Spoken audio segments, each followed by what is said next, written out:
Good morning and welcome to the Hamilton Police Service Central Station. Today, we're going to be providing an update into the investigation of missing person Emily Bailey. At this time, I'll introduce Detective Sergeant Jim Callender to speak further into the investigation.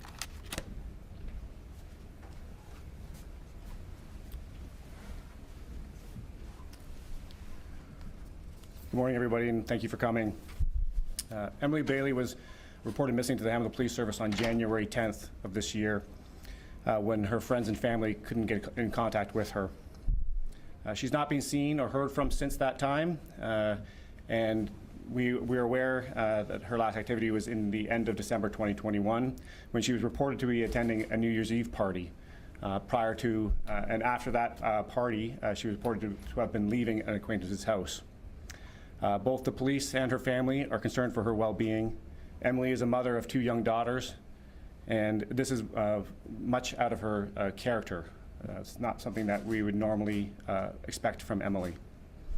At this time, the Hamilton Police Service homicide investigators have taken over the search for Emily, and we believe the circumstances surrounding her disappearance have indicated the possibility of foul play. We believe there's individuals in our community that are aware and have information related to her disappearance, and Emily's family deserves answers, and we are encouraging those people to come forward. At this time, I'd like to introduce Emily's mother, Lori Bevan, to share a little bit more about Emily. Hi.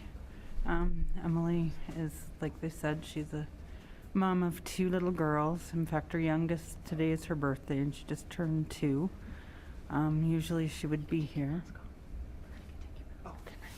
And she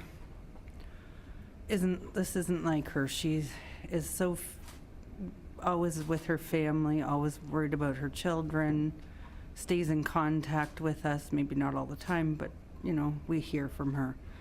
I know somebody knows something, and somebody needs to come forward and tell somebody, please. We need to know what happened, answers, anything.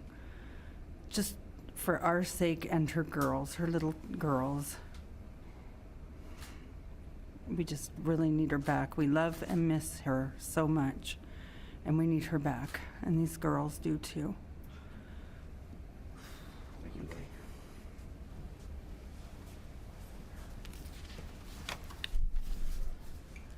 We're asking anybody who has information about Emily's disappearance or any of the circumstances surrounding her disappearance to contact Detective Najreen Sweehat at 905-546-4863 or utilize Crime Stoppers to provide tips anonymously to us.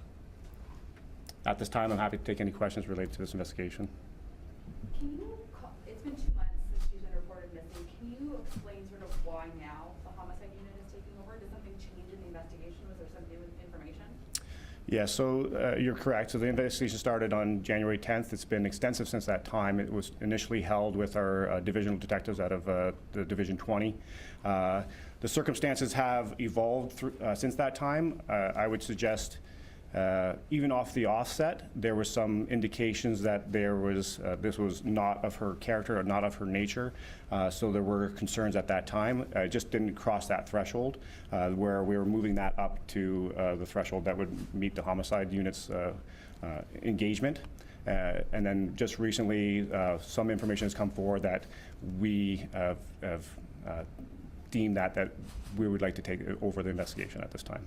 Can you tell us more about the New Year's Eve party where she was last heard from, where that happened, anything more about that? So the New Year's Eve party is reported to have been occurring on Weir Street North. I can't really tell you much more details about the party. I would be interested in any information related to that party. Was that the last place she was seen? The last place she was seen was on reported to be at a residence on Weir Street the following day. So that would be on January 1st? That's correct. Do you know approximately what time she would have left that residence? It was in the morning. Like early morning? No, sorry, like between 8 and 12 in the morning. And was she going somewhere specific? Did she say that she was going somewhere? There's indications that she was headed to a friend's house. However, that never occurred. She never made it to the friend's house? That's correct. Okay. Was there something going on? Like, was there an argument with somebody? Or I'd heard something about a boyfriend I won't delve too deep into the relationship status of Emily and what was going on with her life at that time. But yeah, those are circumstances that we would be are interested in related to her disappearance. Do you know how many people were at the party? Like, was it a large gathering, just a couple friends? I do not have any details regarding the party, and like I say, I am seeking information about that party. And was she staying at the place on Weir Street, or was she just there for the party that night? I believe what I can say about that. Maybe I'll clarify the party. It's reported to have been a party. I have no information that there was a party. The place that she was that she left the following day was a place that was known to her that she had been staying at over the last couple months, I would say.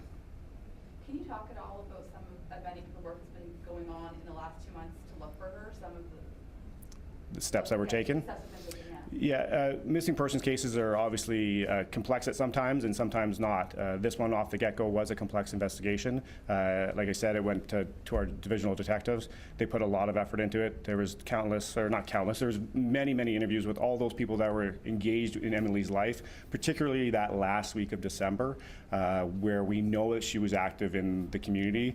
There's information where we can confirm that she was out and about. We know that on the 31st of December, she was looking for a ride of some sort, and that during that week, that last week of December, she had some sort of either connection or association with a dark-colored pickup truck, GMC or Chevy, that she had some connection to that vehicle. But we don't know if that vehicle was with her on the 31st or not. So when she left on the morning of the 1st, she was looking for a ride then, or was it the day before? The day before, the 31st. So she was looking for a ride on the 31st. She had been seen somehow in connection with this dark-colored vehicle. In the week. In the week prior. Correct. She leaves on the morning of the 1st, and it's unknown what happens to her after that. You have it, yes. I understand from family, it's very unusual for her not to be in touch with family. She, wouldn't miss her daughter's birthday. She would always be in touch with family on social media. Can you talk at all about, it's unusual that she would not have contacted anybody during this time. Yes, and I think that's what led to the initial reporting to police. It was, they let some time pass, just friends and family, because, that connectivity to people, some people would, she wouldn't reach out to all the time. But the fact that she went silent on that social media platform to her family, to her daughters particularly, is what really raised that concern for family and friends. Going back to your question about things that have also been done, like say there's been the interviewing. We've been out obtaining the surveillance that we can. Unfortunately, with how technology works, sometimes that surveillance is or is not available. All her information has been uploaded nationally to the National Center for Missing and Unidentified Human Remains. Her DNA, her family's DNA has been uploaded to the National DNA Databank. We just have been unfortunate and that there has been no leads that way. Do you have any reason to believe she's left Hamilton? I have no information to suggest she's left Hamilton. Are there any other locations, like aside from the Weir Street, is there any other locations where she was spotted or known to frequent, or places that you've been looking in the city? So yes, there is other places that we are looking at. I can't disclose those locations. What I can say is that anything in that, that week, and anybody who had interactions with her during that week, I and my team want to speak to. We've spoken to a lot of those people. However, I think some of those people may have more information that they haven't shared with me, and I think that there's probably some people that have never come forward to the police as of yet. Is there anyone who has not been cooperative? No, I would say that there's some people who have been hesitant to maybe divulge all the information that they know. Can you say anything more about what was going on in Emily's life at the time? Emily lived a hard life, I would say. She suffered from some addictions. She suffered from homelessness a lot. And that kind of forced her into that transient little bit of lifestyle where she had to move from place to place. But she never lost sight of mom, daughters, family, and really her friends. Like, she was connected to them. So although that hard lifestyle was thrust upon her, she was still connected to her family and friends. Can you speak a bit more, maybe the family, whoever's best about her, like, personality, her interests, maybe a bit about her life, you know, before this more troubled part? Lori?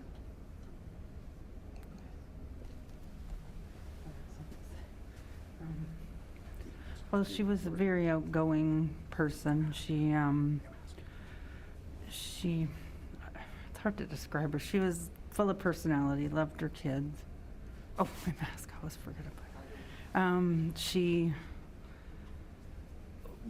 She was a good person. She was always very thoughtful, big heart, and she loved her family, cared a lot about her friends. Did she grow up in Hamilton?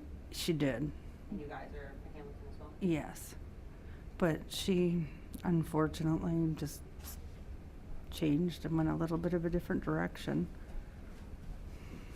That's good. Thank you. Okay.